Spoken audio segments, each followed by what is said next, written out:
Alrighty. We are in the middle of Pasuk Hey, I believe, and something that is mind-blowing. We say, Godel Adonai Rav Koyach, right? HaKadosh Baruch Hu is very strong, but the Suvunasa in Mispar. His understanding is beyond calculation. We spoke about, last week we ended off about how creative he is, right? In the world, and if you think about it, how everything works together. A banana, right? A banana has no eyes, right? And it has no brain.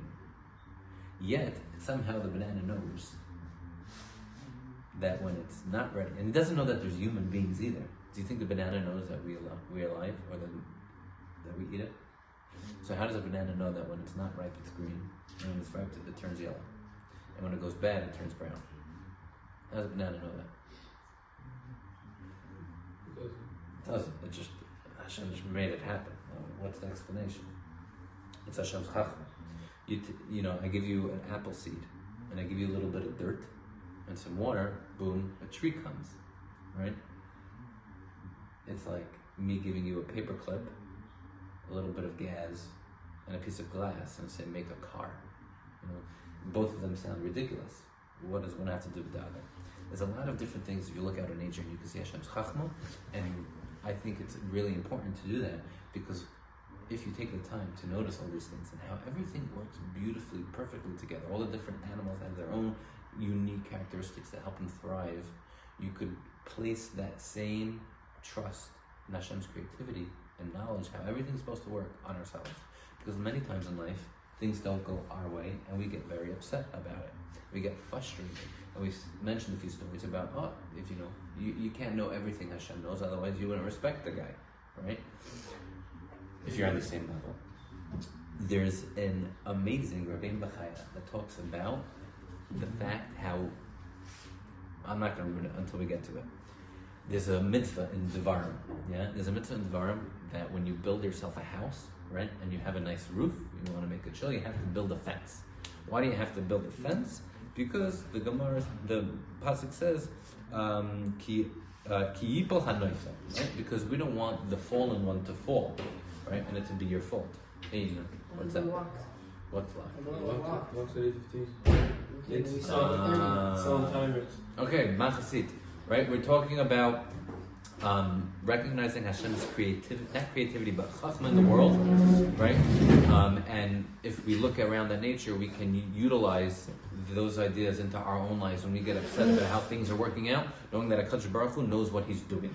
And there's an amazing Rabbeinu Bechaya talking about there's a Gemara in a mitzvah in the Torah, to build a roof. When you build a roof, to build a gate around it so people don't fall. The pasuk says, "Ki yipol hanoifel," the fallen one will fall, and you don't want to be the cause of that. And it's a very interesting lashon. Ki yipol hanoifel. You know what that means? Maybe the fallen one will fall. What does it mean? The fallen one will fall. It's like, saying, if the guy's going to cross the street, there's the street crosser who's about to cross the street. He's a person who crossed the street. He's a person who fell. What's ki yipol hanoifel? Maybe the fallen one will fall. Why is he called the fallen one? Like the chosen one, Why is he called the fallen one? So the Gemara explains, the Gemara in Shabbos, ki yipol hanoifel mimenu roi zeh lipol misheshes imei bereshis. This person was supposed to fall from the sheshes mei bereshis. That this person had it in his life that he was going to fall down on a roof. That was going to happen. There's nothing you could do to stop it. It was from sheshes mei bereshis, from the beginning of time, and you don't want to be the person to cause it. Rashi says, "Roi zeh nipol." This person was roi to fall. Nevertheless, you shouldn't be the one to cause it to happen. So it's very interesting. What does that mean? That this person was supposed to fall from sheshes mei bereshis. Like it was preordained that this guy was going to fall. The Rabbeinu Bechaya writes, and the Rabbeinu Bechaya is a Rishon, someone you could go to the bank with. Every ABCD, the Chovis Levavis, right, Sha'ar B'tachon that we learn, it was written by Rabbeinu Bechaya. So he's big stuff. What does he write? he writes that person needs to be careful himself from sakana and not to allow someone to fall on his roof. But he explains, this person was supposed to fall from the 6 days of creation. But you shouldn't be the one to cause it. And this is the crazy stuff, shocking.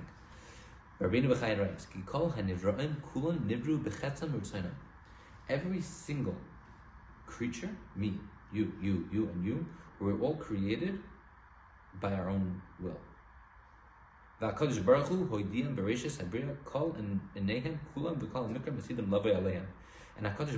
kind of showed us like a preview of what our life is going to be. And he writes, all the matters of your life, and everything that's going to happen to you, Hashem informed you. And he let you know how long you're going to live, and how you're going to die. And the same thing in regards to your parnasa. Is it going to come easy? Is it going to come hard? Are you going to make money yourself? Are you going to rely on other people? Everything. Everything from the times of Bereshit, we always knew what was going to happen to us. And so to speak, and he says, and we accepted it, our will. We signed on the dotted line, and we shook HaKadosh Baruch Hu's hand. And that sounds nuts. HaKadosh Baruch Hu showed me a bunch of things in my life, and I agreed to it.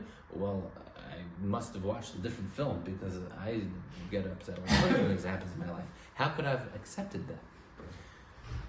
I think it brings a lot of menucha, and a lot of things that we worry about, we could let go, and we get frustrated at how things happen. But if we recognize that HaKadosh Baruch Hu probably showed us everything in our life, and at the same time, perhaps he maybe didn't let us know exactly how, but if we all know in our hearts, at least in Sheshis Mebreshis, that everything HaKadosh Baruch Hu is going to do for our best. And I imagine that to an extent, why do we shake hands in it? Why do we say okay? Why do we sound on the outer line?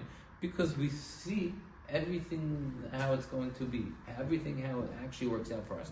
Our neshama needs specific things to help us connect to HaKadosh Baruch Hu, certain trials and tribulations and places that we need to grow, and we accept them. Imagine you could actually believe in your heart that everything that happened to you so far and everything that will be happening to you, you agreed to. How would that change your life? Why? I agree to it. I saw how it all makes sense. I saw how every piece of the puzzle fits in, and I see how it's really best for me. If the Rabbeinu Chai writes that's what happened, and you could go to the bank with him. If that's what happened, then a lot of the frustrations that happen in my life, I'd be like, hey, but I agreed to it. I signed on the dotted line. You could go through life with so much more menucha and peace of mind, knowing HaKadosh Baruch Hu is in control. I agreed to this. I don't see how everything makes sense, but I know at some point in my life it was shown to me, and it does all make sense. The following pasuk, actually in this, I think brings this point home, and brings a great mashal. The next pasuk, and I don't want to jump to it too much, is not the next pasuk, but actually in 2 psukim, it talks about, and we'll get to it, talks about the rain, right? And this was your first day on earth, and right, yesterday, imagine, right? Well, it's snow, so it's a little bit more annoying, but this was your first day on earth, and all of a sudden, right, it's a beautiful blue sky, and it's a nice day. Oh, earth is awesome. Then all of a sudden, big, scary, dark, gray clouds start covering everything, and there's lightning and thunder. You would think it's Chicken Little, and the sky is falling, and you think, oh my God, this is the most terrible thing that ever happened in the history of the earth. It looks like the world's going to explode. There's lightning and thunder and noise and scary dark clouds. But only once you realize that it's about to start raining, and raining is the most important thing to sustain humankind, right? If there was no rain, we would all have to live on the coast and figure out how to find fresh water. But the point is that I think, at least a little bit of it, it looks scary, but behind the scariness of the thunderstorm is the most important thing for us in order to live. And it's a little bit of a life lesson that you see from the storm. At 1 second, it looks like this is the most terrible thing in the world, But at the end of the day, it starts to rain and everything starts to grow and we're able to survive. We learn from the rain that a lot of times things look scary initially, but they could be what's the most important to you, what's best for you. Combine that a little bit with this Rabbeinu Bechai, that we agreed to everything that's going on in our lives. We shouldn't be upset with anything that happens because we know HaKadosh Baruch Hu is in control. HaKadosh Baruch Hu has a greater understanding, and we can take a deep breath and actually focus on what matters.